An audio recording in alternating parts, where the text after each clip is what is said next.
Comme prévu, sans surprise, Macron, qui ne fait que ce qu'il a envie de faire, eh bien, va utiliser l'article 49.3 pour faire voter en force sa loi scélérate euh, contre les retraites, surtout contre les retraités. À l'exception bon, de quelques députés, je cite Nicolas Dupont-Aignan en particulier, et quelques autres qui ont manifesté leur réel mécontentement, pratiquement leur colère. On peut dire que tous les autres, à commencer par les républicains, hein, bien évidemment, sont ravis, sont satisfaits, puisque eux-mêmes avaient envie de cette loi scélérate sur les retraites.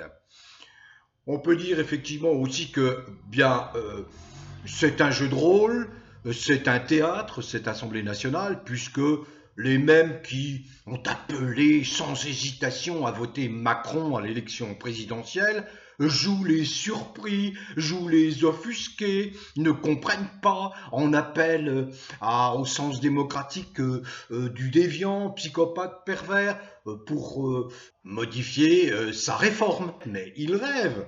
Combien de fois ici les ai-je mis en garde? On ne négocie pas avec un fou, c'est absolument impossible. Il n'y a pas de compromission possible avec Macron. Il est identifié pour ce qu'il est, c'est un psychopathe.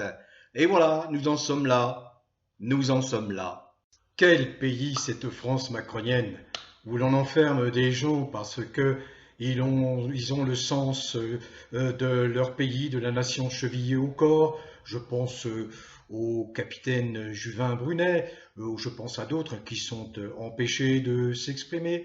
Quel pays, effectivement, où l'on voit des faux opposants battre le pavé pour contrer une réforme des retraites voulue par Macron, mais acceptée également par une partie de ses soi-disant opposants. Quel pays, cette France, où prospèrent des comportements contre nature sur la base d'idées propagées par des farfelus qui s'imaginent être devenus les rois du monde. Enfin bref, tout ce désordre, toute cette chienlit, comme aurait dit le général de Gaulle, eh bien c'est le triste tableau de la France d'aujourd'hui.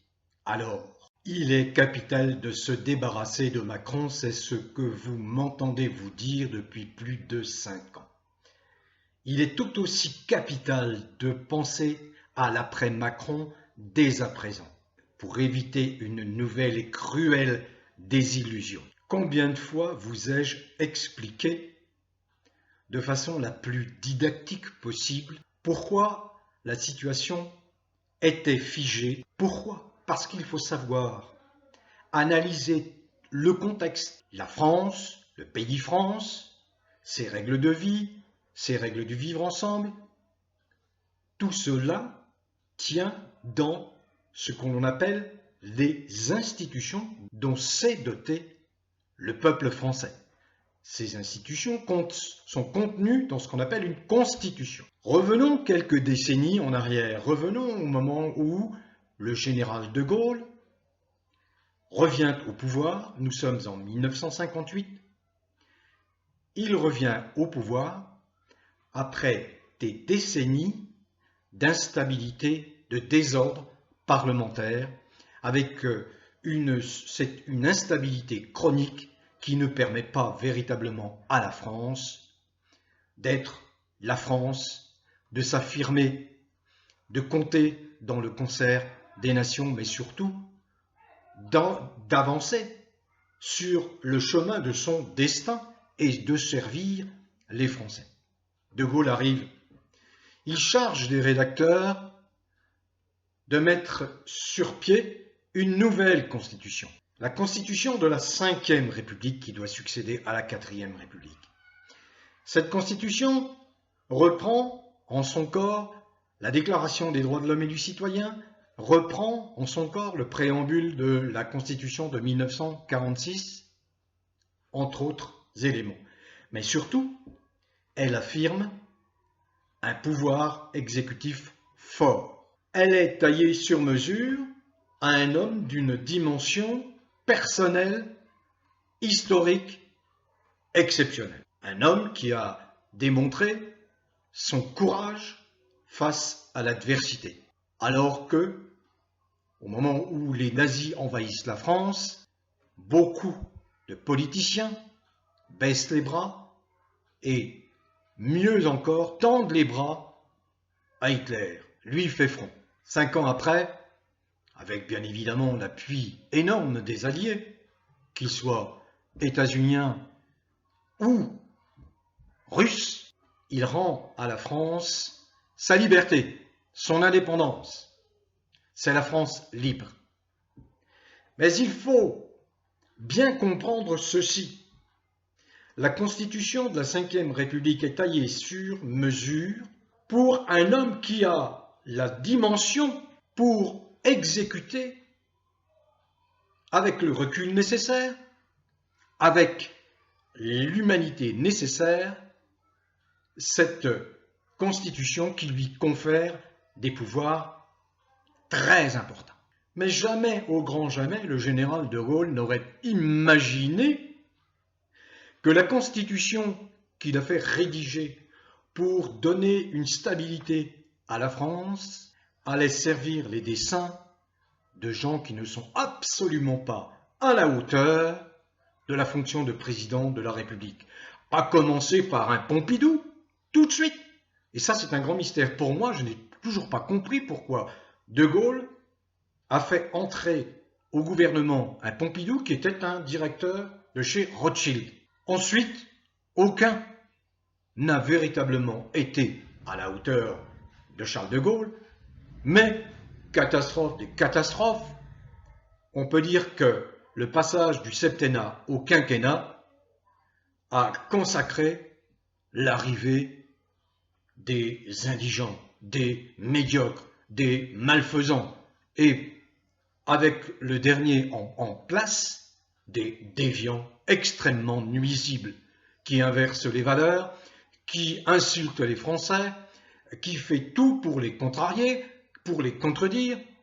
Normalement, gouverner, c'est s'inspirer des désirs du peuple et les traduire dans des lois qui vont dans le sens du mieux vivre, du bien-être. Avec Macron, mais déjà avec Sarkozy, moins avec Hollande, mais avec Sarkozy et surtout Macron, alors c'est tout à fait le contraire.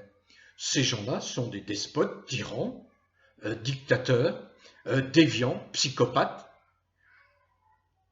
bien identifiés comme tels par y compris la classe politique, mais qui se gardent bien de combattre le personnage justement pour ses failles psychiques et psychologiques. Par parenthèse, j'avais enregistré une vidéo en son temps qui suggérait que tout candidat à l'élection présidentielle devait préalablement être accepté après un test psychologique, que l'on sache à qui l'on a affaire. Si on avait pratiqué ce test psychologique à Macron, il y a fort à parier qu'il n'aurait pas été accepté, autorisé à se présenter à l'élection présidentielle. Lorsqu'on voit cet individu, on est effaré. En tout cas, les gens de ma génération sont absolument effarés. Nous sommes nés, nous avons été éduqués sous des règles, un enseignement républicain, respectueux de la morale. Ça me fait sourire parce que l'instituteur était en compétition avec le curé de la paroisse. C'était ça, celui qui allait inculquer aux enfants la meilleure morale, la meilleure façon de se comporter en groupe, en société, dans le village et ensuite au-delà. Aujourd'hui, tout cela, c'est aux yeux de toute cette jeunesse du pipeau. Ça ne sert à rien, la morale, le respect, les règles. Non, on part dans toutes les dérives possibles. On le voit bien avec ces déviants qui poussent des enfants, qui traversent la période de la puberté et de l'adolescence, comme c'est le cas depuis la nuit des temps, avec des troubles, des doutes, des questionnements. hein, ils sont en quête de leur propre identité, qu'ils trouveront quelques années plus tard. Et qui s'engouffrent dans cette brèche? Bien évidemment, les apprentis sorciers, les fous, les déviants, qui font croire à ces jeunes enfants, qui font prendre à ces jeunes enfants des vessies pour des lanternes. Voilà. Alors bien sûr que Général de Gaulle n'aurait jamais imaginé que cette constitution puisse servir les noirs, les sales desseins d'individus comme ce déviant Macron. Vous imaginez un petit peu le pouvoir qu'a ce type extrêmement dangereux, puisqu'il est à la fois le pantin d'autres pantins du mondialisme, mais que ces gens-là ont des dessins qui sont des dessins extrêmement noirs, sombres pour l'humanité, qu'ils sont là non pas pour gouverner pour le bien des gens, mais pour gouverner pour eux-mêmes, pour tuer en permanence leur angoisse existentielle. C'est le cas de Macron. Alors je ne vais pas m'écarter trop longtemps sur des digressions d'ordre psychologique ou psychiatrique. Simplement, il faut comprendre que entre un De Gaulle et un Macron, il y a plus que les abysses océanes. C'est un écart incommensurable. Vous savez ce que disait Chirac de Sarkozy? C'est une petite merde, une petite crotte qu'il aurait bien aimé écraser. Eh oui, nous avons là ce qui n'aurait jamais dû arriver, et bien du fait de quoi? Du fait de l'usure de ces institutions, du fait aussi des attaques contre la Constitution. Vous savez, ces réformes constitutionnelles incessantes, je ne sais plus, il y en a eu que des dizaines de réformes de la Constitution, qui est la loi, qui contient les lois fondamentales. Pourquoi ces réformes? Tout simplement pour affaiblir la Constitution de la Ve République et l'adapter aux petits bonhommes sans épaisseur, sans aucune dimension. Ce ne sont pas des hommes d'État. Ce sont des gesticulateurs, ce sont des pantins, des marionnettes qui ne pensent qu'à eux-mêmes. Je pense particulièrement à Sarkozy et bien sûr surtout à Macron. Alors, chacun y trouve son compte. Pourquoi? Je l'ai déjà dit au moment de l'élection présidentielle. Imaginez qu'ils sont tous, dans ce milieu politicien, se trouvent comme les rats, si vous voulez, dans le fromage. Vous voyez? Ils ont compris l'avantage de l'affaiblissement de nos lois fondamentales à leur profit. À leur profit. Avec la complicité de l'exécutif, mais également avec la complicité de l'autorité judiciaire. Et avec, bien sûr, la complicité majeure d'un des services principaux d'un État, c'est-à-dire les forces publiques, qui se comportent comme la police, la milice vichiste, ce qui est absolument inadmissible, intolérable. Comprenez bien que tous ces gens qui vous nuisent ou qui permettent à un dictateur de se maintenir sont payés par vous, par vos impôts. Vous les payez pour vous tabasser, pour vous malmener, pour vous se conduire en barbare, en sauvage contre vous. J'ai encore la preuve au cours de ces dernières manifestations contre la réforme des retraites. C'est absolument abominable et absolument scandaleux. Ça envoie une image détestable au reste du monde. On a bien compris que ce soit en Russie, certes, mais également dans les Amériques du Sud, Amérique du Nord, y compris aux États-Unis. On voit bien en Asie, on voit bien en particulier en Afrique, où la France a marqué sa présence de son empreinte coloniale. Eh bien, on voit bien que là, c'est plus que le désamour avec ce Macron.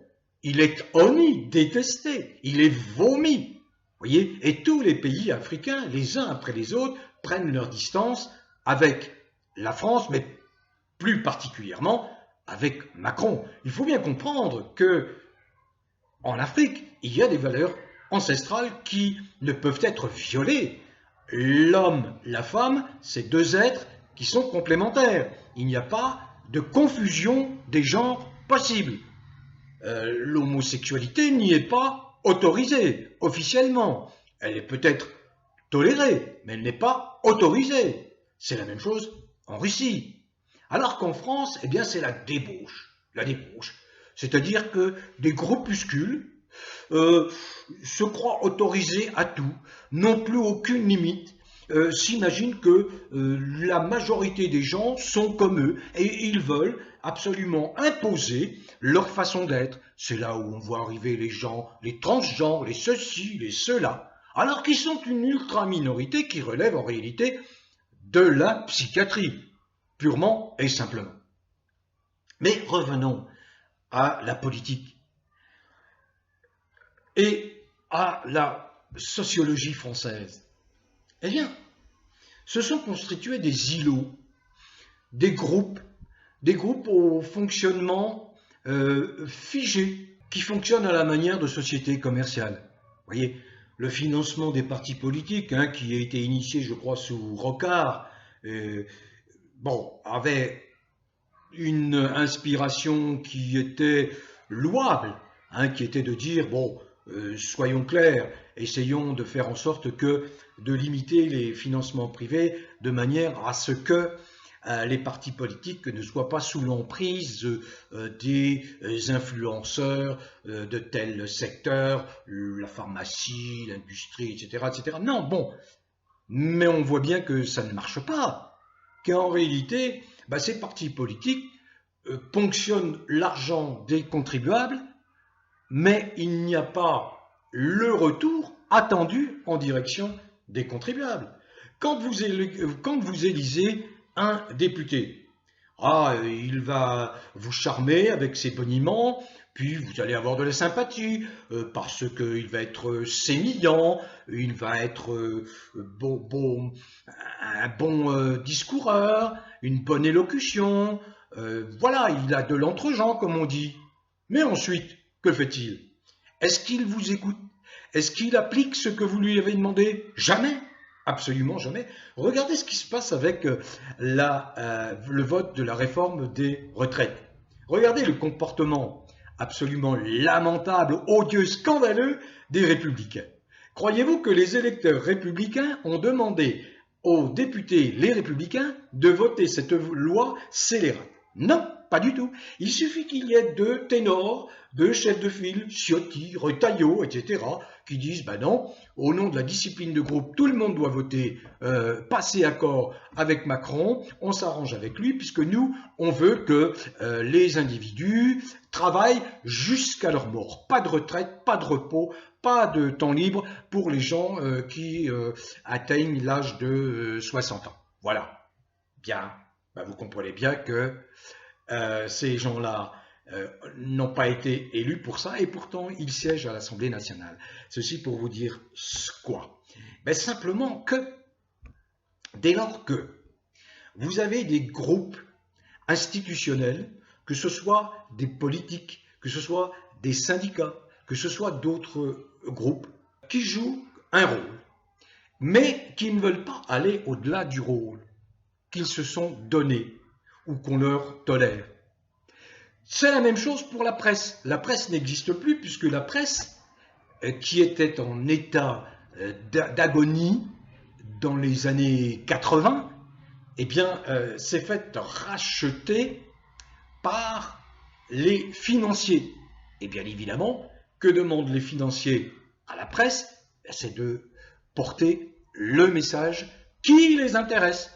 C'est-à-dire, au moment d'une élection présidentielle, les financiers demandent à l'ensemble de la presse française de faire la promotion, d'assurer la promotion de leurs candidats. On l'a vu avec Macron à 2 reprises, en plus du trucage de l'élection présidentielle qui est toujours d'actualité. Alors chacun reste campé dans son rôle, voyez, et on s'enferme chacun dans une forme de dogmatisme.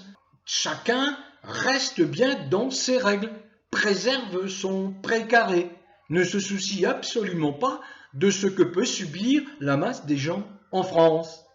Or, eh bien, nous sommes normalement dans les vraies conditions d'une pré-révolution. Si vous examinez les révolutions qui sont intervenues, les révolutions majeures en France, 1789, bien sûr, la grande révolution. Pendant 10 ans, elle a couvé cette révolution, elle a éclaté. Elle a été plus ou moins récupérée, mais elle a quand même produit la Déclaration des droits de l'homme et du citoyen, ce qui n'est pas rien. Ensuite, vous avez quoi? La révolution de 1830. Ensuite, 1848, ensuite 1870, la Commune, et d'autres faits au cours du XXe siècle. Je ne parle même pas de 1968 qui, selon moi, a été non pas une révolution, mais une envie de liberté. Que font ces gens qui se disent révolutionnaires? Eh bien, ils ne bougent pas. Ils sont invités sur les plateaux, ils cautionnent ainsi la complicité de ces médias avec le pouvoir en place, voyez, qui peuvent se targuer de dire, ben voyez, on invite tout le monde, nous sommes pour le pluralisme, etc. En réalité, non. Donc, ces gens qui normalement auraient dû faire le constat que nous sommes en période pré-révolutionnaire et qui affichent des idées proches des révolutionnaires, eh bien, restent bien en retrait, se gardent bien d'enclencher la moindre secousse pour ne pas être taxés de subversifs. Voyez-vous, il ne faut surtout pas apparaître comme un parti subversif. Le cas le plus caricatural, c'est ce parti communiste qui ne représente plus rien. Rien, 1%, 2%, des miettes, même pas. Bon, regardez, leur secrétaire national, celui qui dirige le parti, qui s'appelle Fabien Roussel.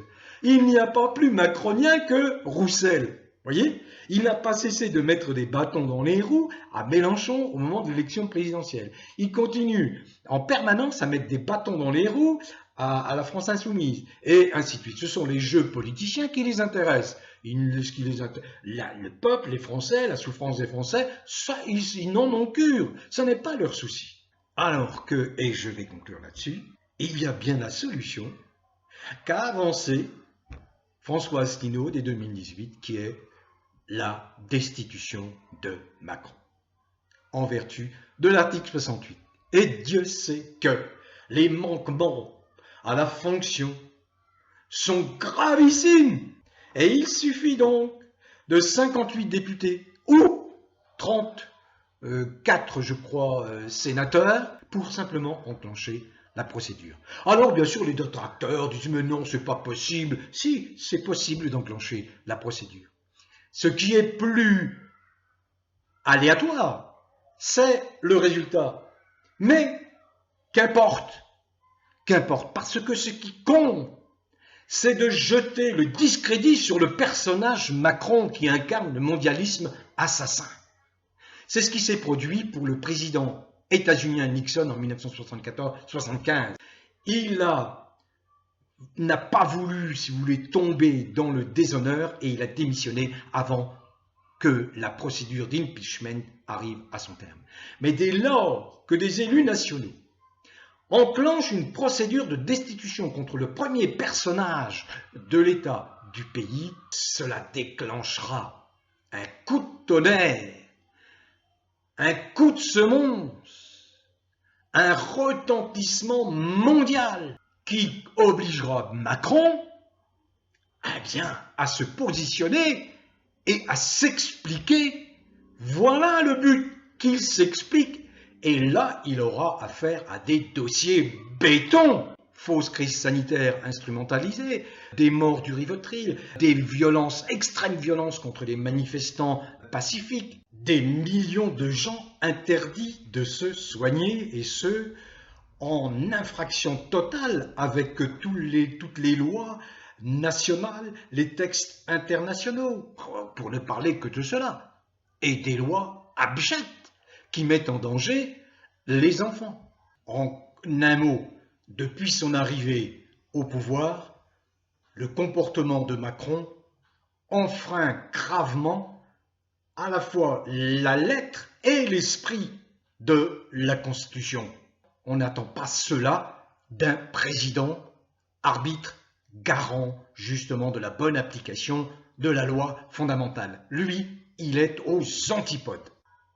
Voilà l'objet, la première étape de la destitution. Et à partir du moment où elle est enclenchée, cette destitution, eh bien, les députés qui voudraient se réfugier derrière une forme de neutralité en disant non, non, non, non, non, non, seront interpellés par la presse libre. Je ne parle pas des médias, mais par la presse libre, par les réseaux sociaux, qui vont s'emparer de ce sujet énorme, énorme. Ça sera vraiment un coup de tonnerre qui va faire trembler également l'Europe et le monde occidental. Eh oui, parce que là, on désigne un individu comme étant un individu coupable de manquements extrêmement graves à la fonction, avec des conséquences dramatiques pour le pays dont qu'il avait la charge de diriger, de gouverner. Prenez soin de vous, portez-vous bien, continuez à cultiver le bien-être. Bon vent à tous.